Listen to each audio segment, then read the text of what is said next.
मैं हूं विवेक। रुपेश सिंह हत्याकांड के बाद बिहार डरा हुआ है। लोगों के जहन में 15 साल पुरानी यादें ताजा होने लगी हैं। लोगों को घर से बाहर कदम रखने में अब डर लगता है। दिन दहाड़ी चलती है गोली,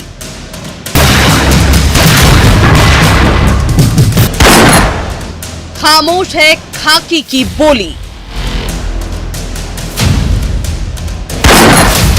अपराधी हो चुके हैं बेखौफ।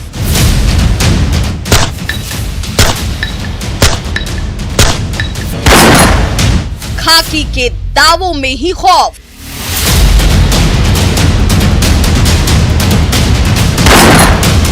कानून व्यवस्था पर बड़ा सवाल।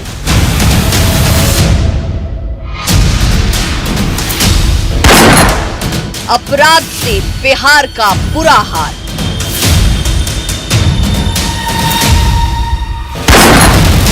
घर से निकलने पर लगता है डर। अब तो लगता है कि गोली कांड आम हो गया है। 15 साल वाला है, बस वही पीछे बैक चले गए। पौष इलाके में भी खौफनाक मंजर।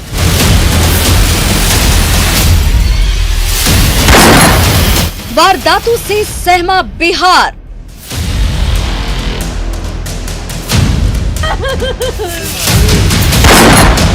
अपराधियों से खाकी की हार। बिहार में डर लगता है। बिहार में डर लगता है लोगों को। पटना में सरेशाम इंडिगो के स्टेशन हेड रुपेश सिंह की हत्या से हड़कंप मच गया।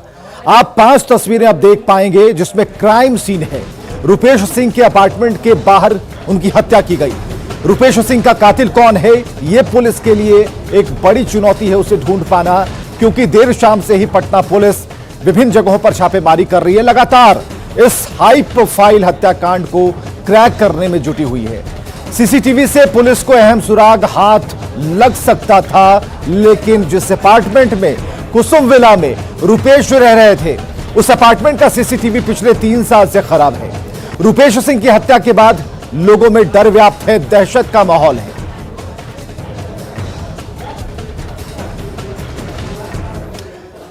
तो बेटे की हत्या के बाद रुपेश के पिता शिवजी सिंह का रो रो कर बुरा हाल है। एक बाप के लिए इससे बड़ा सदमा और क्या हो सकता है कि जिस बेटे को उसने कंधे पर बड़ा किया और यह उम्मीद लगाई कि जब वो अपनी अंतिम यात्रा पर निकलेगा तो बेटे का कंधा नसीब होगा, लेकिन यहां तो एक पिता को ही बेटे की अर्थी उठानी पड़ रही है।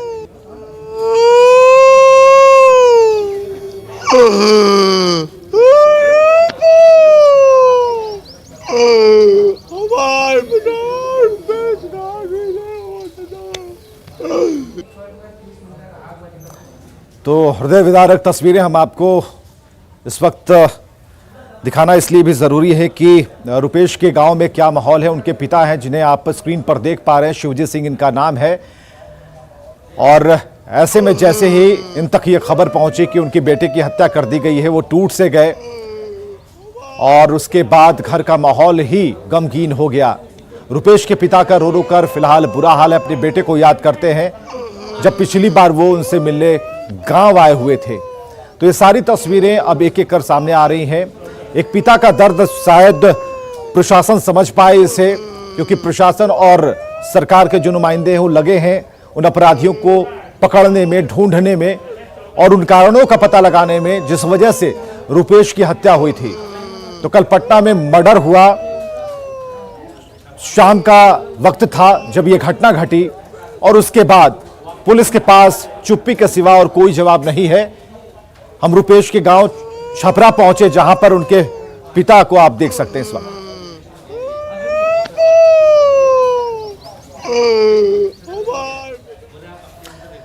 तो पटना में रुपेश सिंह की हत्या के बाद उनका शव आज सुबह छपरा लाया गया। जलालपुर के सेवरी गांव स्थित पैतृक आवास पर अंतिम दर्शन के लिए रुपेश सिंह का शव रखा गया। दोपहर 12 बजे उनका अंतिम संस्कार सिमरिया में किया जाएगा। रुपेश सिंह की हत्या के बाद पूरे गांव में मातम का माहौल है। लोग इस हत्याकांड को लेकर सशंकित हैं और सरकार पर सवाल खड़े कर रहे हैं। रुपेश सिंह के गांव में लोगों से बात की हमारे सहयोगी संतोष ने। इंडिगो के हेड रुपेश सिंह की हत्या के बाद छपरा के सौरी गांव में मातम का माहौल है। जलालपुर थाना क्षेत्र का यह गांव है जहां उनका घर था। मैं दिखाना चाहूँगा कि इस घर पे बड़ी संख्या में लोग आ चुके हैं और काफ़ी मातम फैला हुआ है, चूँकि रुपेश सिंह जो थे काफ़ी सामाजिक लोग थे और हर वक्त पूरे गाँव के साथ रहते थे, चाहे छठ का माहौल हो, चाहे बाढ़ का मौसम हो, कोई भी आपदा की घड़ी हो तो रुपेश अपने गाँव के साथ खड़े रहते थे। और यही कारण है कि आज जब उनकी हत्या की खबर गाँव वालों को मिली है तो काफ़ी लोग उदास है और लोग ये समझ नहीं पा रहे हैं कि ऐसे व्यक्ति की हत्या क्यों की जा सकती है, चूँकि किसी से उनकी कोई दुश्मनी नहीं थी। हमारे साथ इनके परिवार के कुछ लोग मौजूद हैं, इनसे हम बात करते हैं कि इस घटना के बाद क्या ये लोग महसूस कर रहे हैं। भैया क्या कहेंगे, इस तरह से इनकी हत्या कर दी गई? बहुत दर्दनाक घटना है। और यदि वहाँ सरकार के होते हुए जहाँ विधानसभा, जहाँ सीएम बैठते हैं, जहाँ डीजीपी बैठते हैं, उससे 200 गज की दूरी पर निर्मम हत्या हुई है और अपराधी मार कर खुलेआम चले गए, तो ये तो बहुत निंदनीय बात है सरकार के लिए। क्या डिमांड करेंगे आप लोग सरकार से? सरकार से हम लोग क्या डिमांड कर सकते हैं? तो मैंने सरकार इस हत्या को और अपराधी को गिरफ्तार करे, उसको कड़ी से कड़ी सजा दे। तो बड़े भाई जो बता रहे हैं साफ तौर पे कि सरकार की पूरी तरह से विफलता है, चूंकि वैसे जगह हत्या हुई है जो पूरी तरह से सुरक्षित कहा जाता है, वो जगह काफ़ी सुरक्षित स्थान कहा जाता है, तमाम बड़े आला कमान, मुख्यमंत्री, बड़े बड़े अधिकारी वहाँ बैठते हैं, लेकिन वहाँ पे हत्या होकर के और अपराधी निकल जाते थे। कहीं ना कहीं सिस्टम पर सवाल जरूर खड़े होते हैं। यहाँ कुछ लोग हैं जो उनके साथ पले बड़े हैं, उनसे हम बात करते हैं कि इस हत्या की खबर जैसे आई, क्या आप लोगों ने महसूस किया, किस तरह से ये? बहुत दुख हम लोग का है इस गांव से, बहुत मैंने गांव से क्या पूरा जिला से हम लोग दुखित हैं। सब सामाजिक कार्यकर्ता थे, समाज के प्रति हर 24 आवर्स रहते थे, सेवा में करते हैं। बहुत दुख की बात है जो वहाँ दरवाजे पे चढ़ के गोली मार दिया गया। पूरे सिस्टम में एक तरह से मान लो एकदम फेल हो गया है एकदम जी, विधि व्यवस्था पूरी खत्म है जी। सरपंच भी बता रहे थे कि काफ़ी सामाजिक प्राणी थे, क्योंकि मैं पहले ही बताया कि कभी भी गांव में कोई भी मौका हो रुपेश सिंह जरूर आते थे गांव में, लोगों के घर आना जाना। फ्लड का जब बाढ़ आया था तो उन्होंने अपने गांव से अलग जाकर भी लोगों की मदद की। तो कहीं ना कहीं रुपेश सिंह के प्रति गाँव के लोगों की पूरी सहानुभूति है, गाँव ही नहीं पूरे जिले के लोगों की सहानुभूति उनके साथ है। और आज जब उनकी हत्या की खबर आई है तो पूरे जलालपुर में ये मातम का माहौल फैल गया है। लगभग हम बताना चाहेंगे कि 12 बजे के आसपास सिमरिया में उनका अंतिम संस्कार किया जाएगा, तो बड़ी संख्या में लोग उस अंतिम संस्कार में मौजूद रहेंगे। संतोष गुप्ता, न्यूज़ 18 छपरा। और चलिए सीधे हम संतोष से ही बात करते हैं। संतोष, अभी फिलहाल गांव का माहौल तो समझा जा सकता है, लेकिन वहां पर लोगों से आपने बात की, अभी तक सभी लोगों ने यही कहा कि बेहद ही मिलनसार थे, कहीं कोई दुश्मनी की बात नहीं थी, किसी से अदावत नहीं थी, पुरानी रंजिश नहीं थी। ये कैसे हो गया, ये समझ से परे है। जी बिल्कुल, जो रुपेश सिंह के व्यक्तित्व था वो काफ़ी सामाजिक व्यक्तित्व था और गांव से भी वो जुड़े रह चुकी। गांव में वे अपने पूरे परिवार में वो सबसे प्रतिभाशाली बच्चे थे जो कि इंडिगो जैसे बड़ी कंपनी में हेड बने बिहार के। तो काफ़ी गांव के लोगों को गर्व था, चूँकि सोशल मीडिया में भी काफ़ी एक्टिव रहते थे और तमाम लोगों से जुड़े रहते थे। कोई भी मौका हो, छठ हो, बाढ़ का मौका हो या कोई भी पर्व त्यौहार हो तो अपने गाँव जरूर आते थे और गाँव के लोगों से मिलते भी थे। हम बताना चाहें कि उनकी हत्या की खबर सुनकर के पूरा गाँव मरमाहत है। धीरे धीरे यहाँ देख सकते हैं मेरे ठीक पीछे ये जो लोग हैं, ये उनकी हत्या की खबर सुनकर के पहुंचे और काफ़ी भीड़ लगा हुआ। धीरे धीरे तमाम लोग पहुंच रहे हैं, सांत्वना दे रहे हैं। उनके पिताजी खुद कोलकाता पुलिस डिपार्टमेंट में रह चुके हैं, उनकी भी हालत काफ़ी खराब है, बुजुर्ग है। परिवार के जो लोग पहुंच रहे हैं वो लोग समझ नहीं पा रहे कि आखिर रुपेश की हत्या के पीछे कारण क्या हो सकता है, क्योंकि उनकी किसी से कोई अदावत की बात अभी तक सामने नहीं आई है। तो उनकी हत्या आखिर क्यों की गई है? कुछ लोगों का यह भी कहना है कि सरकार को बदनाम करने की साजिश है, लेकिन इस साजिश का पर्दाफाश होना चाहिए। तमाम लोग ये मांग कर रहे हैं कि आखिर इसका चूंकि हत्या की बात को टाला नहीं जा सका, जो घटना हो गई उसे इनकार नहीं कर सकते, लेकिन अब लोगों का यह है कि जो भी अपराधी इस हत्या में शामिल है उन्हें पकड़ करके सरकार जल्द से जल्द सामने लाए, क्योंकि सबका एक ही डिमांड है। संतोष, हम उनके गांव के लोगों से भी बातचीत करने की कोशिश करेंगे, लेकिन जो पॉलिटिकल रिएक्शन है वो आने शुरू हो गए हैं। ये भी हम दर्शकों को दिखाते हैं किसने क्या कहा इस पूरी घटना पर। बात तो अब क्लियर हो गई कि मुख्यमंत्री के लगातार बैठकों, पुलिस हेडक्वार्टर जाने, आवश्यक निर्देश देने का कुछ भी परिणाम लॉ एंड ऑर्डर की बेहतरी के लिए नहीं दिखता है। मैं समझता हूं कि रुपेश के हत्यारों को तत्काल तो गिरफ्तार करना ही चाहिए, लेकिन राज्य में कानून व्यवस्था की स्थिति, खासकर स्टेट कैपिटल सुरक्षित रहे, लोगों की जान माल सुरक्षा रहे, इसके लिए पुलिस व्यवस्था में आमूलचूल परिवर्तन करने की आवश्यकता है। कल की घटना एक बड़ा तमाचा है और चुनौती है बिहार सरकार के लिए, जहां अपराधियों ने एक तरह से साबित किया है कि वो बेलगाम हो चुके हैं और उनके ऊपर पुलिस का, प्रशासन का कोई डर भय। इस सरकार में बैठे लोग जवाब दें किस तरह से बिहार में अपराधियों का तांडव हो रहा है, अपराधी का सुनामी आ गया है अपराध का। इस पर सरकार में बैठे लोग सुशासन का दावा करने वाले क्यों चुप हैं? इस पर कोई सत्ता में बैठने वाले क्यों नहीं बोल रहे? ये सरकार अपराधियों के सामने नतमस्तक है और अपराधियों के तांडव से पूरे बिहार की जनता कराह रही है। अपराधियों का कोहराम मचा हुआ है, अपराध का सुनामी आ गया बिहार में, अपराधी राज कायम है। इसके लिए सत्ता में बैठे लोग जो सत्ता का मलाई खा रहे हैं, इनको मुंह खोलनी चाहिए। और चलिए इसके बाद हम दिखाते हैं नेता प्रतिपक्ष तेजस्वी यादव का वो ट्वीट। उन्होंने क्या लिखा है। सत्ता संरक्षित अपराधियों ने पटना में एयरपोर्ट मैनेजर रुपेश कुमार सिंह की उनके आवास के बाहर गोली मारकर हत्या कर दी। वो मिलनसार और मददगार स्वभाव के धनी थे और उनकी असामयिक मृत्यु से बहुत दुखी हूं। भगवान उनकी आत्मा को शांति प्रदान करे। बिहार में अब अपराधी ही सरकार चला रहे हैं। इसके बाद तेजस्वी कहते हैं कि अनैतिक और अवैध सरकार के संरक्षण में अपराधों और दुष्कर्मों की प्रतिदिन संख्या बढ़ना एनडीए की सामूहिक विफलता है।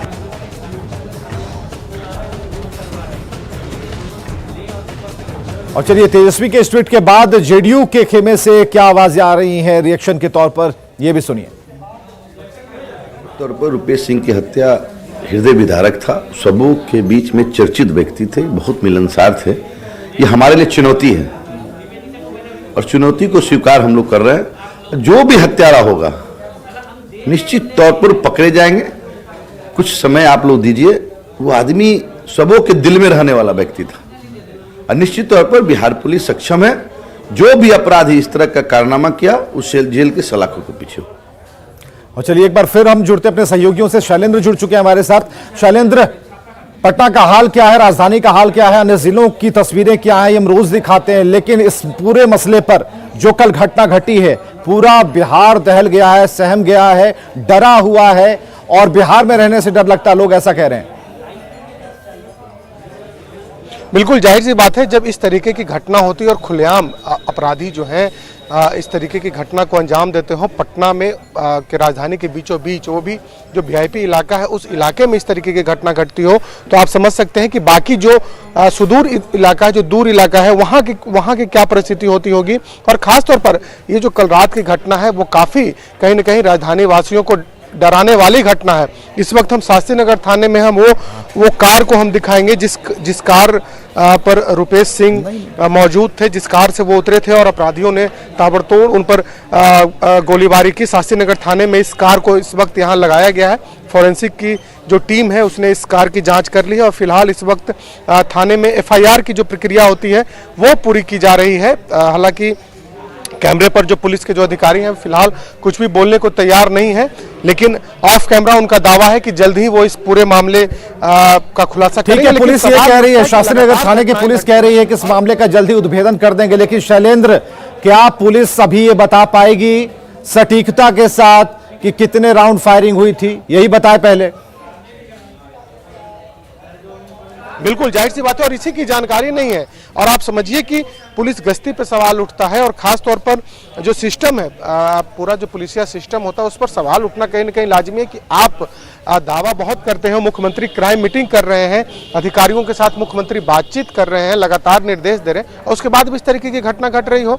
एक ऐसे व्यक्ति की हत्या कर दी जाती है जो अपने ऑफिस से अपने घर जाता है और घर के नीचे जैसे ही वो घर के नीचे पहुंचता है और अपराधी वहां पर मौजूद हो ताबड़तोड़ फायरिंग करते हैं, तो ये कहीं ना कहीं कार्यशैली पर, पुलिस की कार्यशैली पर बड़ा सवालिया निशान है। और अभी शास्त्री नगर थाने की स्थिति क्या है? कोई बड़ा अधिकारी मौजूद है जिनसे कुछ सवाल पूछ लिए जाए, कोई उत्तर मिल जाए? फिलहाल यहाँ शास्त्री नगर थाने में कोई बड़े अधिकारी मौजूद नहीं है। जब हम यहाँ पहुंचे तो सारे लोग ये हमें बता रहे थे कि रात से ही छापेमारी जारी है और सभी लोग शैलेंद्र और में संतोष, आप दोनों का बहुत बहुत शुक्रिया इन तस्वीरों को दिखाने के लिए। आप नजर बनाकर रखेंगे। इधर रुपेश सिंह की हत्या से एक बार फिर से राजधानी पुलिस की कार्यशैली और खासकर पेट्रोलिंग व्यवस्था पर एक बड़ा सवाल खड़ा हुआ है। बड़ी घटना के बाद एक बार फिर हमने पुलिस चौकसी और थानों की व्यवस्था का जायजा लिया। हाल ये था कि जब आधी रात को हम गांधी मैदान स्थित करगिल चौक पहुंचे तो पुलिस की कोई व्यवस्था नहीं दिखी, यहां तक कि गश्ती टीम मौजूद नहीं थी। यह हाल तब का है जब यहां पास में तमाम बड़े पुलिस अधिकारी बैठते हैं, अक्सर अपराधी घटनाओं को अंजाम देते हैं। इस वक्त रात के ठीक 1 बजे हैं और हम पहुंचे हैं कारगिल चौक पे। एक तस्वीर हम आपको दिखाना चाहेंगे। कारगिल चौक पर देख लीजिए, दूर दूर तक कहीं भी पुलिस की गश्ती नहीं दिख रही। यहाँ इक्के दुक्के लोग जरूर यहाँ चहलकदमी करते नज़र आ रहे हैं रात में। और इसके अलावा पुलिस जिसको होनी चाहिए थी यहाँ पर, वो कहीं नज़र नहीं आ रही है। निश्चित तौर पर जिस तरीके से रुपेश सिंह हत्याकांड के बाद पुलिस गश्ती पर सवाल उठ रहे हैं, शायद पटना पुलिस ने अब भी सबक नहीं लिया और यही कारण है कि एक बार फिर से पटना की पुलिस गश्ती में खामी नज़र आ रही है।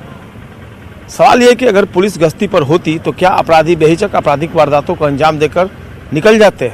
शायद नहीं।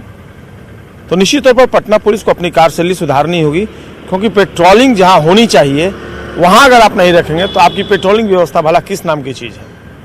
चलिए आपको दूसरी जगहों की तस्वीर दिखाते हैं कि आखिरकार वहां पेट्रोलिंग के नाम पर पुलिस किस तरह ड्यूटी कर रही है। तो रात का रिपोर्टर हमने आपको दिखाने एक छोटा सा अंश दिखाया और करगिल चौक का नजारा आपने देखा कि कहीं कोई गश्ती पर नहीं था और ऐसे में कहते हैं कि क्राइम हो गया तो जवाब भी आप ही को देना होगा। चलिए एक बड़ी खबर आ रही है मुजफ्फरपुर से, जहां नाबालिग छात्रा की दुष्कर्म के बाद हत्या की गई है। सबूत मिटाने के लिए अपराधियों ने शव को जला दिया है। बड़ी खबर मुजफ्फरपुर से, नाबालिग छात्रा की दुष्कर्म के बाद हत्या की गई। सबूत मिटाने के लिए आरोपियों ने शव को जला दिया है। इस वक्त की बड़ी खबर, बीते 3 जनवरी को वारदात को अंजाम दिया गया और गांव के 4 युवकों पर यह आरोप भी है। पंजाब से लौटने पर पिता ने पुलिस को इसकी जानकारी दी।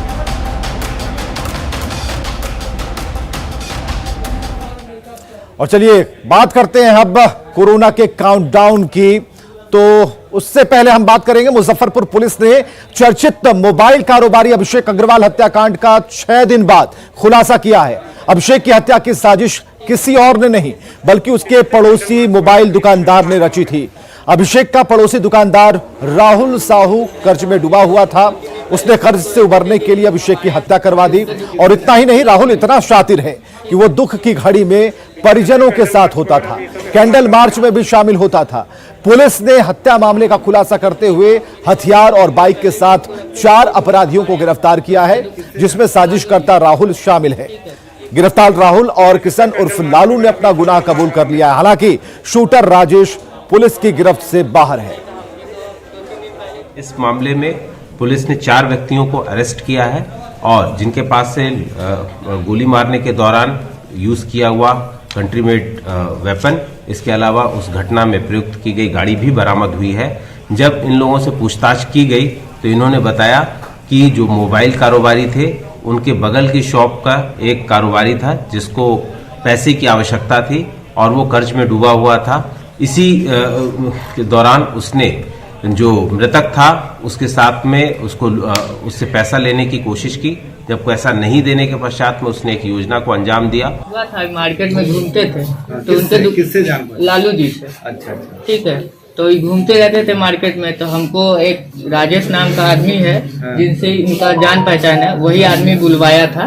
ठीक है, तो बोले थे कि 10% तुमको मिल जाएगा। हम बोले मेरा 10% में कर्जा नहीं सधने वाला है, हम छोड़ दिए इस काम को। हम बोले कि नहीं, सब काम नहीं करिए। लेकिन अचानक से उस दिन जो वारदात हुआ, हम नॉर्मल खा पी के आराम कर रहे थे, फेसबुक चला रहे थे, तो हम देखे तो इनके पे फोन किया अगला कि ऐसी गोली चला दिया है। हमको बोला कि हम लूटेंगे, खाली हम मिर्चाई पटा के हल्का से चक्कू मारेंगे, खून बहेगा तो दे देगा ही बैग। लेकिन वो लोग कुछ किया नहीं, छीना भी नहीं, न दिखाया और डायरेक्ट गोली मार दिया। इधर बेगूसराय में पुरानी दुश्मनी में 17 साल के एक युवक की गोली मारकर हत्या कर दी गई है। युवक का शव गांव के बाहर सरसों के खेत से बरामद किया गया। नया गांव थाना क्षेत्र के गोदारा गांव में बहियार की यह घटना है। किशोर मटिहानी थाना क्षेत्र के सैदपुर गांव का रहने वाला था और गोदरगामा दूध समिति पर हिसाब करने गया था। वहां से लौटने के बाद वो लापता हो गया। दूध समिति के पास खेत से उसका शव बरामद किया गया। परिजनों ने गांव के मुखिया चितरंजन उर्फ लालू और रिश्तेदार नौखेज मोहम्मद रहमत पर हत्या की साजिश का आरोप लगाया है। मटिहानी और नया गांव थाना पुलिस मामले की जांच में जुटी है। 8 साढ़े 8 बजे तक मारल, 9 बजे यहाँ आये फाइट पर। 9 साढ़े 9 बजे गोली मार के हम 10 बजे से खोजिए रही, दूध लग अभी तक नहीं अल। हॉस्पिटल गोदरगामा फाइट के आगे फाइटे पे गए हिसाब करल, फाइट पर हिसाब करल गया दूध का। हुए सगेसिया क्या चप्पल है इसका 17 साल का लोग फोन करके। और अगली खबर छपरा से, जहां जलालपुर के सुखसैना गांव के पास अपराधियों ने खाद बीज व्यवसायी की चाकू से गोदकर हत्या कर दी। व्यवसायी दुकान बंद कर वापस लौट रहा था घर, तभी रास्ते में अज्ञात हमलावरों ने उस पर चाकू से हमला किया, जिससे उसकी मौके पर मौत हो गई। मृतक का नाम सतेंद्र प्रसाद है, जो सुखसैना गांव का रहने वाला था। परिजनों ने जमीन विवाद में हत्या की आशंका जताई है। पुलिस मामले की पड़ताल में जुटी है। घटना मर्डर हुआ है, दुकान से आ रहे थे, मर्डर किया है लोग 7-8 आदमी मिल करके। क्या चीज का इनकी दुकान है? इनका खाद का और फॉर्च्यून का दुकान है। तो कौन आदमी मर्डर कर दिया, कैसे मर्डर कर दिया? मर्डर कर दिया जमीन जायदाद के चक्कर में। कैसे मारा है लोग? मारा है ठेसा से और गराज से 7-8 आदमी मिल करके। और अगली खबर कटिहार से, जहां एक मनचले की लड़की ने जमकर धुनाई कर दी। घटना नगर थाना क्षेत्र के गौशाला चौक की है। मनचले ने लड़की को छेड़ा और उसका हाथ पकड़ा। इसके बाद लड़की ने मनचले की पिटाई कर दी। तस्वीरों में आप देख सकते हैं कि लड़की कैसे चप्पलों से मनचले की पिटाई कर रही है। इतना गलत उतरे हटिएगा। हो गया अरे हो गया। और मोतिहारी से इस वक्त की बड़ी खबर आ रही है। युवक की गोली मारकर हत्या कर दी गई। मुफस्सिल थाना क्षेत्र के हसुआहा की घटना है। मामले की जांच में पुलिस जुटी हुई है। बड़ी खबर इस वक्त की, युवक की गोली मारकर हत्या की गई। मोतिहारी से बड़ी खबर। और आगे देखिए जो